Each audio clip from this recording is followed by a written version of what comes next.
Thank you for joining us for How to Build a Website for a Small Business, Part 2.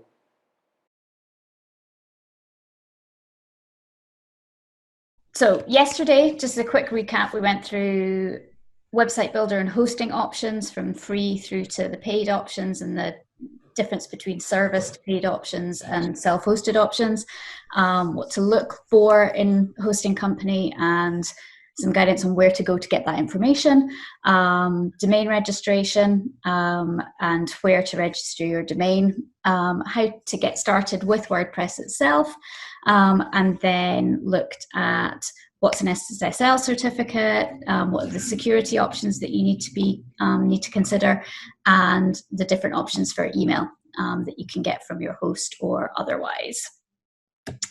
Today, we are going to look at just getting started with WordPress. So a general tour of your WordPress dashboard, and then start looking at where you might find a theme and the kinds of things to think about with themes. And then I'll start to touch on plugins and the power of plugins. Okay, so you bought your hosting. You will have been asked to create an admin user and password, or in some cases that might actually have been generated for you. Sometimes your host will create the initial user for you.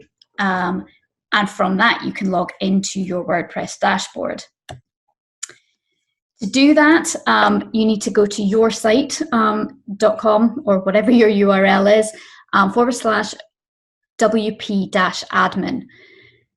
And then log in using the login with username and password option, not the login with WordPress.com option. And I know that that's a little bit confusing, particularly as the login with WordPress.com is like a big blue button.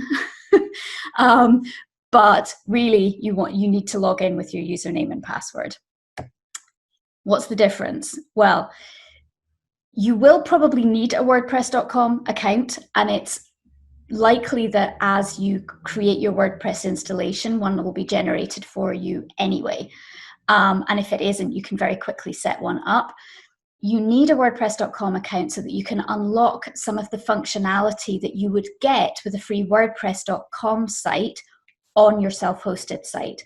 So there's for example, there's a plugin called Jetpack, which does a lot of the work that WordPress.com does for you when you've got a free site. So things like image optimization, lazy loading on your site, some security options. It's where you can access spam filters, things like that. And it's a way of bringing that functionality that WordPress provides as part of their free option into your self-hosted site in a one-stop shop, basically. Otherwise, you can get different plugins to do it all for you, but it's quite a quick way to get that functionality there. And because it's a WordPress functionality, it's pretty robust. So you will need that account. However, if you log into that account on your website, you can edit some things on your site, but it's a much more limited interface. So really, for your full functionality, you need to log into your WordPress dashboard using the login and password option. And I know it's confusing, and I see people all the time click the WordPress.com button, log in, and then find themselves in a screen that they don't recognize, and they're like, "What? This isn't my dashboard. What is this?" So that's a very quick overview of the difference between the WordPress.com login and your own admin login. Once you're in, you'll see your WordPress dashboard. And this is, as I say, where the magic happens. It can look a bit overwhelming. There's a lot of options there. There's a lot of menus. But a lot of it is some basic settings that you set up day one, and you don't need to go back into some of it.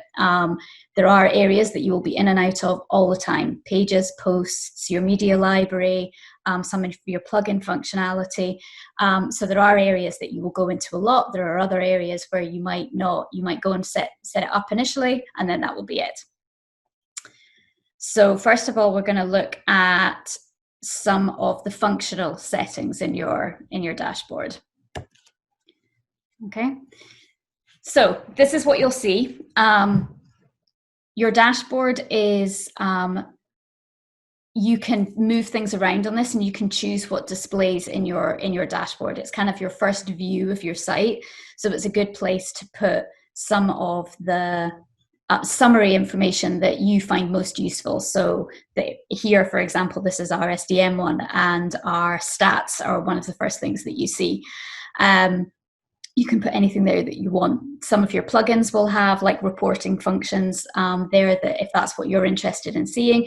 You can see your latest posts, you can see comments that you've had on your site. So there's various boxes that you can use to customize your dashboard.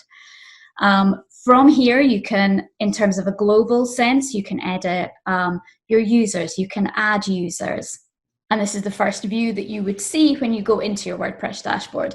And the dashboard is very similar, whether it's a paid version or a free version. There are some extra options in the menus once you have a paid site, but a free site will have the majority of these options in the menus that you see here in your dashboard. It looks the same.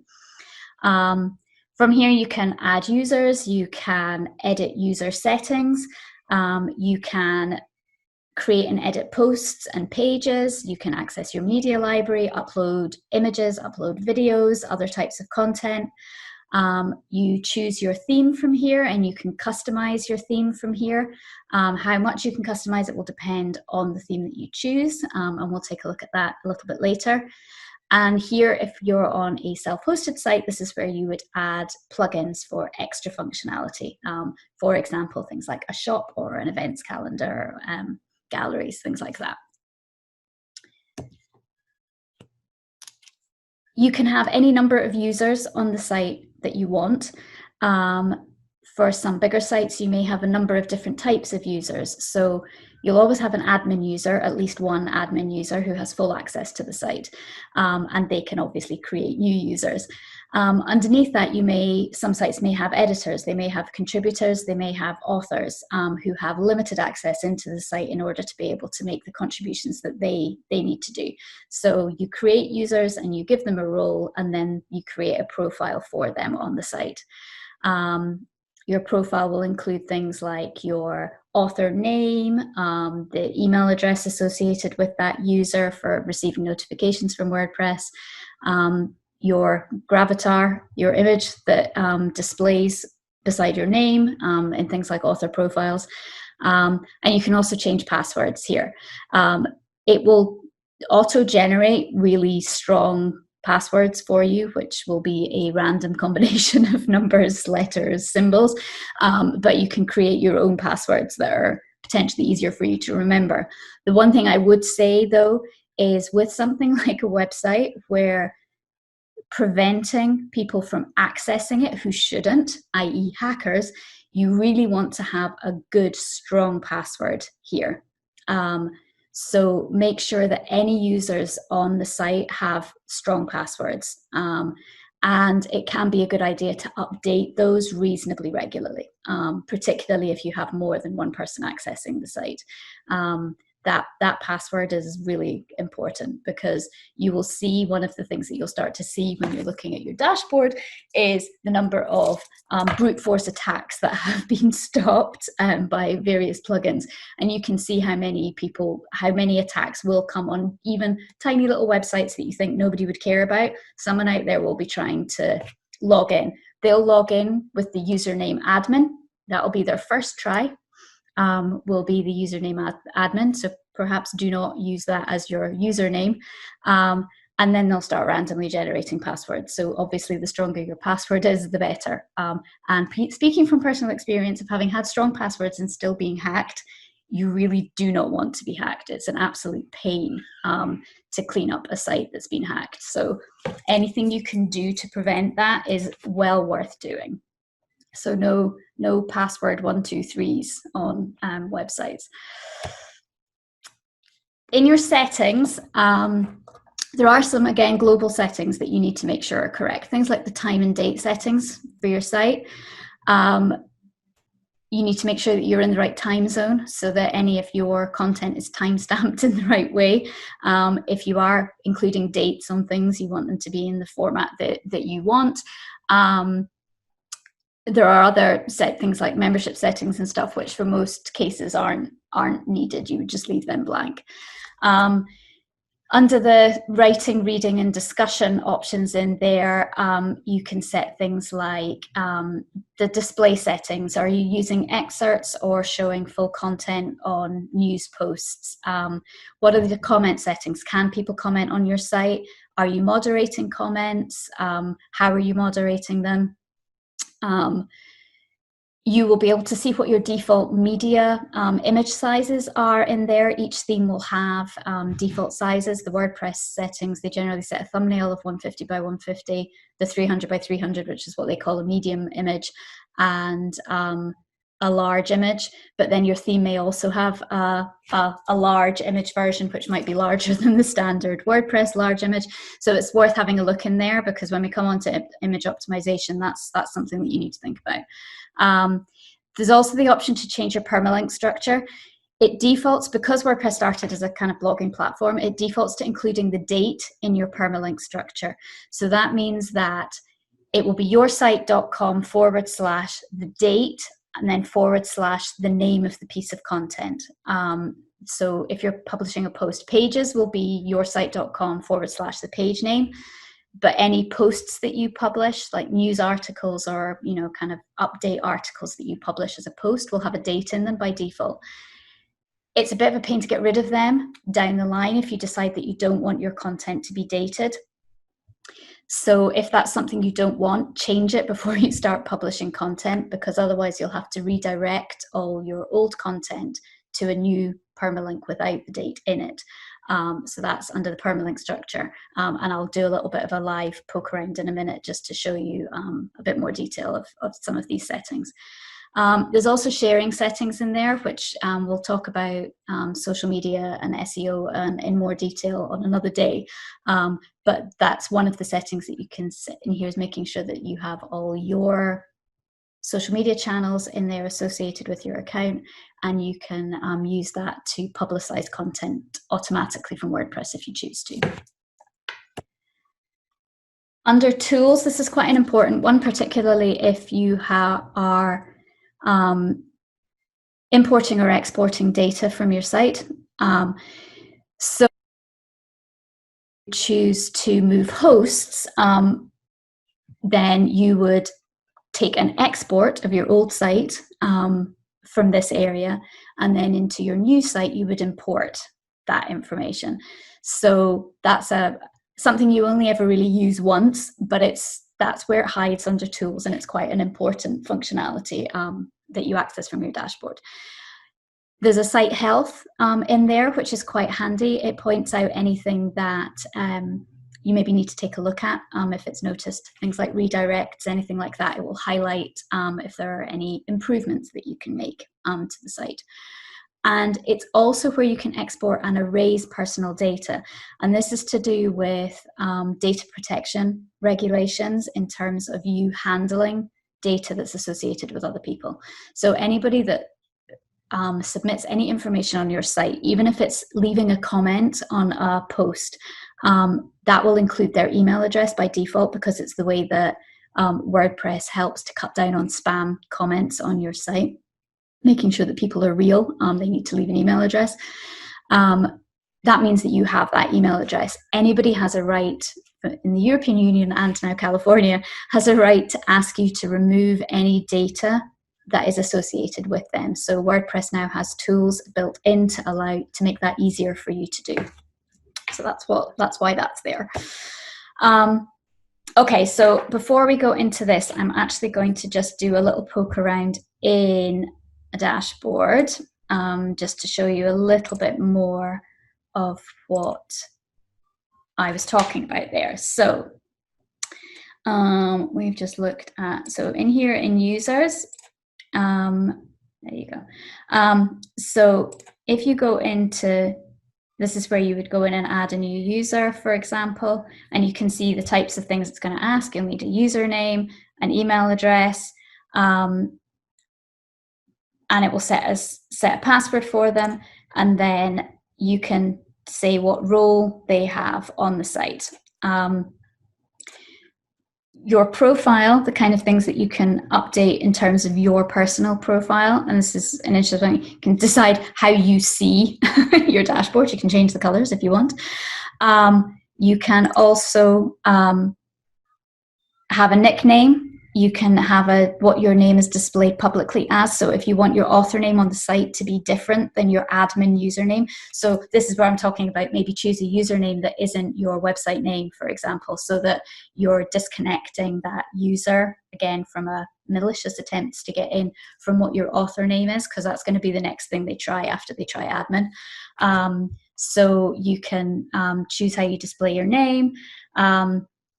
And then you can add information for your, it has a thing called Gravatar, which is one of the WordPress.com functions, which allows you to, whenever you log into something as you, as your website, for example, if you're leaving a comment on somebody else's website, it brings a picture and information about you with it. And this is where you can set that. You can change your passwords here. And we have some extra settings in here because we have a couple of extra plugins here, which I'll talk about later. Under the tools, as I said, we've got the import and export. Import, let's look at that. This one is exporting. You literally, it says export my site, and you can choose what you export. So you can just export pages or just export posts, or you can export everything, your images, your comments, your posts, your pages, everything. Then you would import. Now it's very easy to import export from WordPress and import into WordPress. It works pretty seamlessly. There are tools to import from other websites that are built in. As you can see, for example, Wix is not one of those. So importing a Wix site into a WordPress site is a little bit more complicated. There isn't as straightforward a way to do that as there is with some other platforms that people may start blogging or creating a website on before they move to WordPress. And what else did we look at? Site health. Let's see if there's anything we should be improving. I don't think there's anything major in here because I did check. We've got a few things. So removing inactive plugins, that's a very good one. And we'll get to that when we're looking at updating plugins. But inactive plugins are a really common way for hackers to get into your site through a vulnerability in an inactive plugin that you haven't updated. So if you're not using it, delete it. Same with themes. There's the PHP thing is interesting. I think, are we at PHP 7.4 or 7.5 now? I can't remember. So this is a performance thing. It's a coding thing in the background. Every so often your site will ask you to update the PHP version to make sure that you're running the most secure version. You need to do that at your control panel. So it's one of the few things that you need to go into your control panel at your host to do potentially, is to update your PHP if they haven't done it for you automatically. A scheduled event is late. I wonder what that's talking about. So there you go. So it's a useful thing to look at because it will highlight things. Some of it you'll look at and you'll be, yeah, I know, it's fine, because it's been a conscious thing, you know that, and you don't actually need to do anything about it, but it will pick up anything that it thinks you need to know. And then, as I said, we've got the import and export of data is in there as well. So if you are asked to do that by a user to get rid of their data, then there is a built-in tool to do that. Just very quickly back to dashboard to show you. So you can change this, your screen options here. So it is customizable to see what information you want to display as you're kind of like, this is what I see when I come in, and you can move the boxes around to put them wherever you want. So it's quite a useful snapshot of your site when you first come in, and it is what you will be greeted with every time you log in. So okay, that's kind of some of the main kind of global settings areas of your site that you may want to that you will need to go into at some point. Okay, so we are focusing on WordPress here, but now that we're talking about themes and how your site looks, the same points really apply across platforms because the principles apply, but we're looking specifically at WordPress here. So when you're looking at themes, there are lots and lots of free themes available that you can use. There are also paid themes that you can buy. Really depends how much customization you want to be able to do or how bespoke you need it to be. Think of the theme as like the window dressing. Your content sits inside that window. So you can change your theme pretty much independently of your content. You may need to tweak some images, tweak some headings when you change theme, but really the theme sits outside your content. So the content always remains there inside the window, and you're just putting new curtains or new blinds on it. So it's very easy to change theme. So if you choose a theme and you don't like it, it's actually pretty easy to change to another one. As I said, you might have some tweaks here and there with image sizes and stuff, but on the whole, everything will just change to the new theme and your content stays the same behind it. And your WordPress software is like your building. So that's kind of how I describe the differences between those things. It's helpful to have a think about a few basics in terms of styling before you start. So do you want it to be, is it like a magazine style or a portfolio? Is it an artist's gallery site? Is it a blog? And that will influence the type of site that you choose. Is it a shop? So you can narrow down the type of theme that you choose based on how you want it to feel and look. Some themes will be more customizable than others at a kind of basic level. So when we talk about customization, we're really looking at things like color palettes and font types and sizes as the kind of starting point. And then there's more detail in terms of how you lay out pages and stuff. But some themes are quite limited in that they don't give you a full range of colors or a full range of fonts to change. They give you a limited selection that you can choose from in the free version of that theme. They're often trying to encourage you to upgrade to a paid version of their theme to get access to more customization options. However, there are some very good free themes that are highly customizable. So you don't need to get locked in too much into that. Where you find themes, we go to Appearance on your WordPress dashboard. This is where you start your hunt for a theme. There are many, many, many options to choose from. You can start narrowing that down by just looking at the ones that they're featuring at the moment, or you can look at what's popular, what's new, or you can search for a type of functionality like magazine or portfolio to narrow down your search further, because otherwise it can be a bit overwhelming. There's a lot in there, and I'll go into it live in a minute and I can show you how many themes there are there. You can live demo any theme to see what it might look like before you publish. So you can have a look at what it would look like with your content before you hit activate on it. So you can have a play and see how things would look before you commit to anything. And that also allows you the option to see how customizable it is, because you can take a look at what options you've got in there to change things. And a word of warning, the thumbnails can be a little bit misleading. So the thumbnails that you see here that demo the site, in some cases, there's quite a lot of building work has gone into them in the background to make them look like that. When you put that theme onto your site, it's not going to look like that. It will put the colors and fonts and heading styles and everything over the top of your existing content. So if you see a thumbnail there like that Astra thumbnail, you would need to make Astra look like that. So there's a bit of work in the background to create that. It's showing you what's possible, not what you will get on day one if you install that theme. So just to be aware of that. The basic customization that you get through WordPress, as I say, each theme will be different in how much you can customize. And I've put two options up here just to show you that even at the WordPress customization level, you will get different options for different themes. So on the left there, you've got the SDM Foundation one, which is we have a Beaver Builder child theme, which I'm just about to tell you about child themes. And those are the options that we get when we go into customize under our appearance menu. On the right is one of my websites, and I have the Astra theme in place, and you can see that the options that I have there are a little different in terms of what I can go in and customize. Some of them are the same options with slightly different names, and they're just in different places, but I do have some extra things that I can change in there over some of the things that we can change in the Beaver Builder theme, and it's theme dependent in terms of what you can change.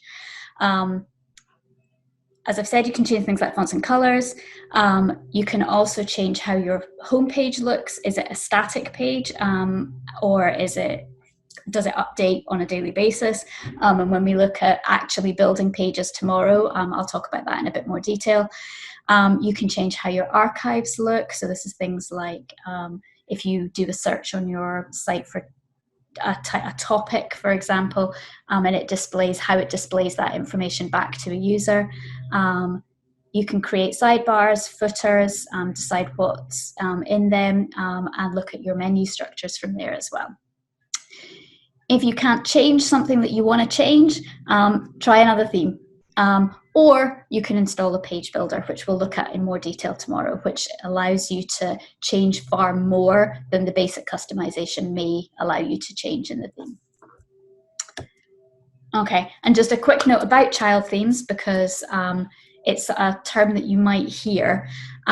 If you want to make major style changes to a theme, and by that I'm talking about doing it at a coding level, which is the CSS, which is a custom style sheet, you need to create a child theme first. And this is because whenever you update the theme, which you will have to do periodically because they will issue security fixes, improvements to the theme, upgrades.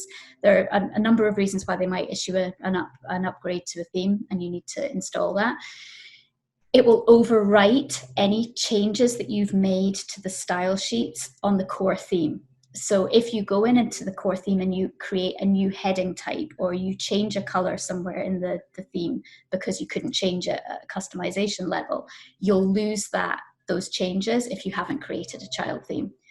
To be honest, with the way themes are now and how much customization you can actually do to a theme without going into the style sheets, by choosing the right theme in the first place, and how much you can do with page builders to build pages to look exactly how you want, even if that's not how the theme would push you to making them. We're not going to look at style sheets. That's a much more advanced option, and honestly, it's very rare that you need to change something that you would actually need to go and do that. But just in case you hear the term, and I even just used it because we have a child theme on the SDM site, that's what it's talking about.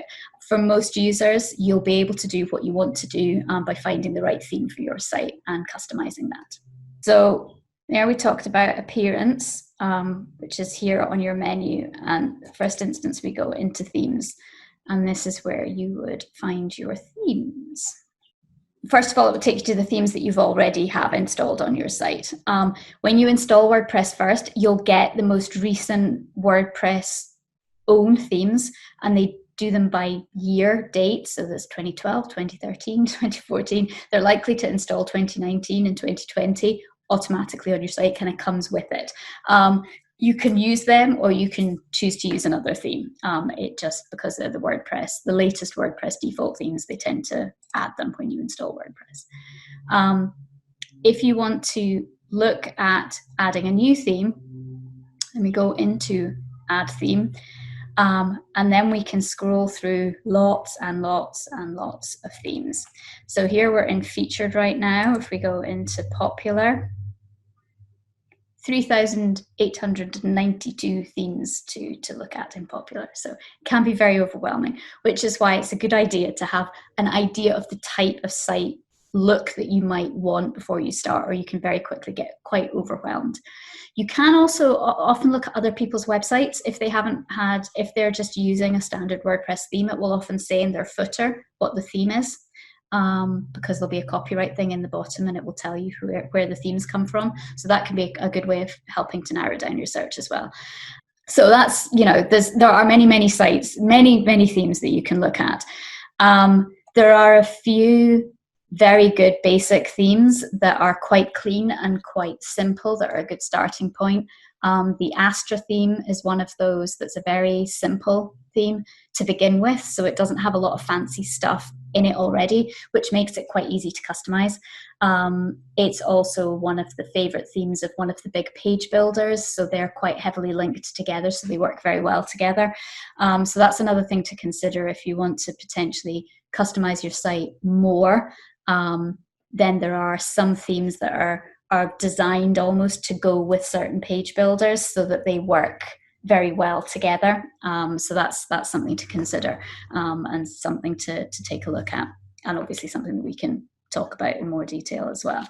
We would then go into customize, and that's where we get access to our basic customization options with any theme. Thank you for joining us for part 2, and we hope you will join us for part 3.